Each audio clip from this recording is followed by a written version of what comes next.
People walk into my office completely shattered. They come to me with tears streaming down their faces, hands trembling, looking like someone just ripped their entire world apart. And you know what they tell me? They say they've had this thing called a spiritual awakening. They thought it would be beautiful, peaceful, maybe even blissful. Instead, they feel like they're dying inside.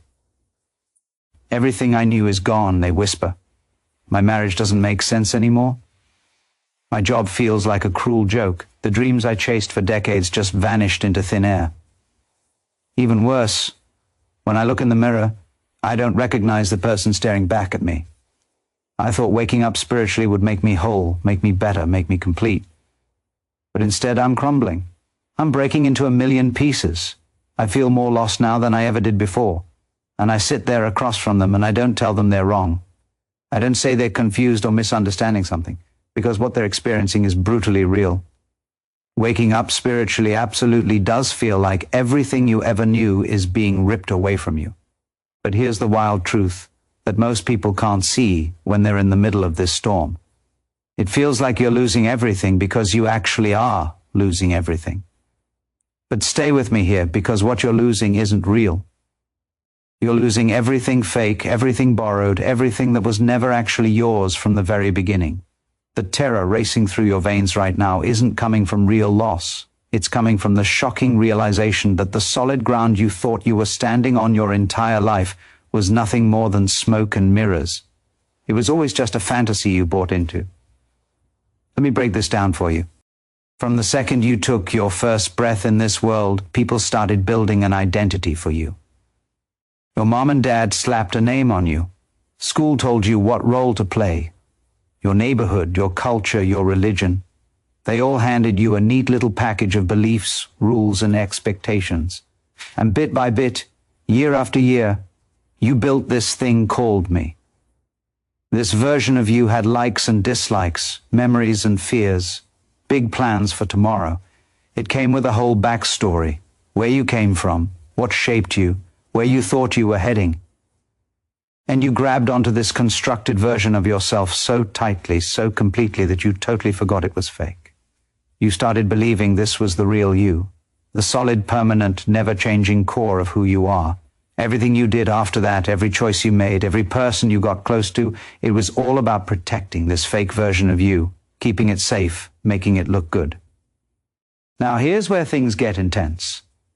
When spiritual awakening hits you, you start seeing through all the lies, not just understanding it in your head.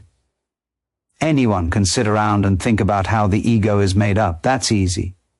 But experiencing it, feeling it in your bones, that's a completely different beast.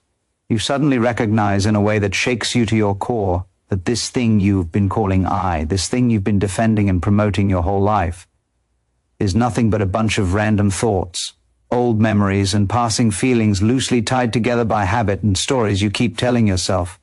There's no solid center holding it all together. No unchanging soul sitting in the driver's seat. Just stuff happening moment after moment with nobody actually controlling any of it. And this recognition hits you like a freight train. Because if there's no real solid self, then who the hell are you? If your whole identity is just a story you've been telling yourself, then what happens to everything that mattered to that story? All those things you accomplished suddenly feel empty and pointless. Who even achieved them if there's no real you? Your relationships start feeling weird and confusing. Who's actually connecting with who here? Your big plans and dreams for the future just collapse like a house of cards. Whose future are we even talking about anyway? This is exactly why waking up feels like watching your entire life burn to the ground. You're losing the imaginary foundation you built your whole existence on. You're losing the make-believe character you thought was the real you. You're losing this exhausting game you've been playing, trying to become somebody important, trying to get somewhere better, trying to make something impressive of yourself. And your mind freaks out over this loss the same way it freaks out over any loss. You feel grief washing over you in waves.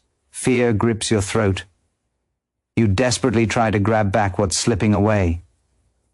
You scramble to rebuild your old identity, to find new things to believe in, to replace what's gone.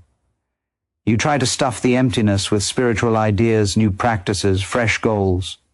literally anything to avoid facing the naked truth that there's nobody actually there, that there never was anybody there. But here's what almost everyone gets wrong about this whole process. They think the loss itself is the problem. They think something broke that needs fixing. They think awakening damaged them, and now they need to find a way to repair it, to get back what they lost. But the loss isn't the problem at all. The loss is actually the solution. What you're losing was always the root of every bit of suffering you ever experienced. That imaginary self with its bottomless pit of needs, fears, and cravings was the problem from day on. Think about it like this. Imagine you're watching a movie and you get completely sucked into it. You forget you're sitting in a theater.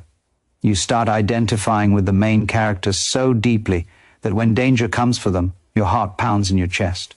When they get hurt, you feel pain. When they win, you feel victorious. The story becomes your story. Their emotions become your emotions. You're living it. Now, what happens when someone taps you on the shoulder and reminds you it's just a movie? That the character isn't real? That none of it is actually happening to anyone? There's this bizarre moment of confusion, right? A weird sense of loss. Because all that emotional investment you poured into the story, all that intensity and reality you felt, suddenly becomes ridiculous. And yet, nothing real was actually lost. Nobody really died. Nobody really suffered. It was always just light flickering on a screen. This is what spiritual awakening shows you. The story of your life, the character you call yourself, it's just like that movie. Now, I'm not saying your life doesn't matter, or that nothing is important. The movie can still be beautiful, engaging, worth watching. But that desperate identification with the character, that belief that you are that character and your survival depends on how the plot unfolds, that's what crumbles away. And yes, it feels absolutely devastating because you've poured everything you have into that identification. Here's the tricky part that messes people up. You can't just decide to stop identifying with the character. You can't think your way out of it or force yourself out of it, because the very you that would be trying to escape is itself part of the identification. It's like trying to pull yourself up by your own hair. Physically impossible. What actually happens is that the identification slowly wears itself out through seeing, through simple awareness, through just watching the whole process without trying to control or fix it. The false self gradually loses its grip on you, not because you fought it and won, not because you transcended it or rose above it, but simply because you saw through it clearly. And once you truly see through something, once you really get it, you can't unsee it. You can't go back to the old way of seeing things. This process of seeing through the fake self is what creates that horrible feeling of loss. Every single time you see through another belief, another attachment, another piece of your identity, there's a small death. And spiritual awakening isn't just one death. It's 1,000 deaths happening one after another.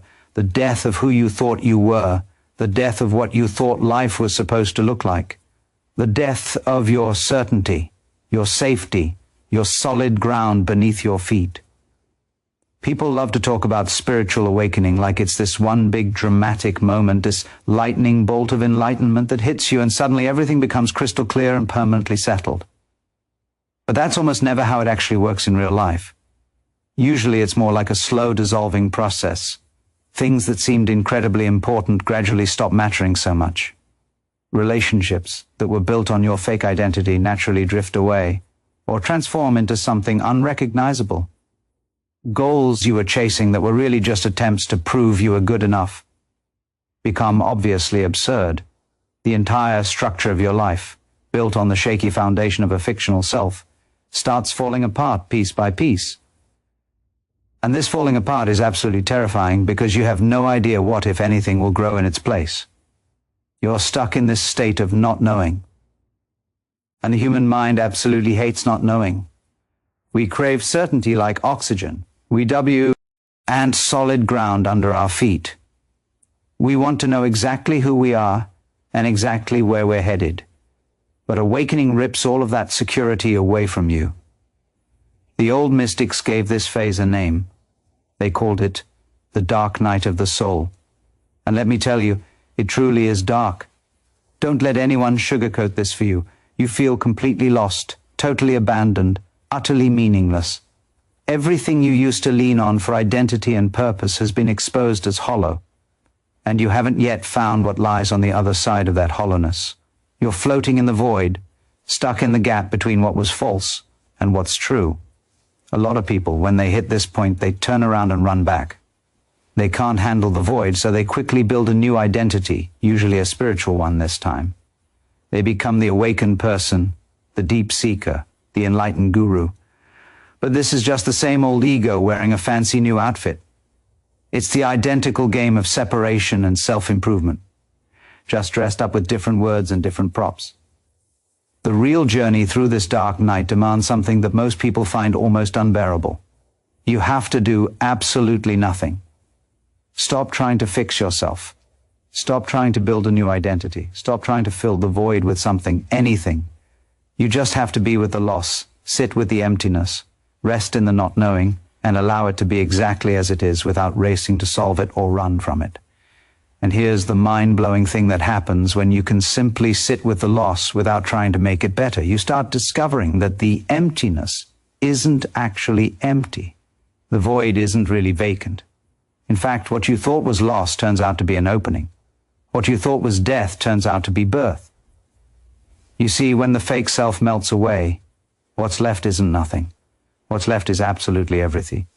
When you stop being that small, separate, defended creature trying to survive in a dangerous world, you wake up to the fact that you are the entire world itself, not as some cool idea or nice belief, but as direct, visceral, undeniable experience. The walls that seem to separate you from everything else dissolve completely, and you recognize that you're not in the universe looking out. You are the universe itself, experiencing itself through this particular body and mind. This is what those ancient teachings mean when they say you are that. This is what the wisdom traditions mean when they talk about no separate self. It doesn't mean you don't exist. It means the small separate self you thought you were is an optical illusion. What you really are is the entire cosmos playing at being this specific person for a little while. But you can't reach this recognition by trying hard to achieve it. You can only arrive there by losing everything that's blocking the view. And that's exactly why awakening feels like losing absolutely everything. Because you have to lose the illusion of being separate before you can recognize the reality that you were never separate at all. Let me be brutally clear about something, though. I'm not saying that after this whole process you'll turn into some kind of superhuman being who never has problems or feels pain. You'll still have a body that gets tired, gets sick, grows old, and eventually dies. You'll still have preferences about what you like and don't like. You'll still have personality traits and quirks. You'll still engage with the world around you, make choices, build relationships, live your life. The massive difference is that you won't be fooled anymore into thinking that the person doing all these things is a separate, independent thing that needs to be constantly defended and promoted no matter what. Life keeps going, but that desperate, grasping quality vanishes. Things still matter, but not in that heavy, anxious, suffocating way. You still care deeply about stuff, but you're not white-knuckling outcomes anymore. You still play the game of being human, but now you know it's a game. And this simple knowing changes absolutely everything about how you experience life. So when you feel like your whole world is crashing down during your awakening, please understand what's really happening. What you're actually losing is your suffering. What you're losing is the crushing burden of being a separate self that's constantly struggling to survive, compete, and succeed. What you're losing is the prison cell of your own thoughts about who you should be and what your life should look like. And yes, this loss cuts deep, sometimes so deep you think you might not survive it, because it involves watching everything you thought was real and important die right in front of your eyes. But on the other side of that death waits something so massive and free and joyful that every bit of the loss becomes worth it. On the other side is the stunning recognition that you never actually had anything to lose in the first place, because you were never the tiny separate thing you believed you were. You are the ocean, not the wave. and waves can crash and dissolve and disappear, but the ocean keeps rolling on forever. You are the sky, not the cloud. And clouds can break apart and vanish into nothing, but the sky remains untouched, infinite, eternal. This is what you find when you finally stop running from the loss and allow yourself to fall completely, totally into it. So please, don't fight the feeling of losing everything. Don't desperately try to hold on to what's dissolving in your hands. Let it go. Let it all go willingly. The relationships, the goals, the beliefs, the entire identity you built, all of it. Not because some spiritual teacher told you that you should, not as some practice you're supposed to do, but simply because you're discovering that you can't actually hold on anyway. It's all slipping through your fingers like water, and it always was. And in that letting go, in that complete surrender, in that total acceptance of loss, you'll discover what can never be lost, no matter what happens. You'll find what you really are underneath all those layers of conditioning and borrowed beliefs. You'll find the eternal, unchanging awareness that existed before you were born and will exist long after your body dies. You'll finally find your way home,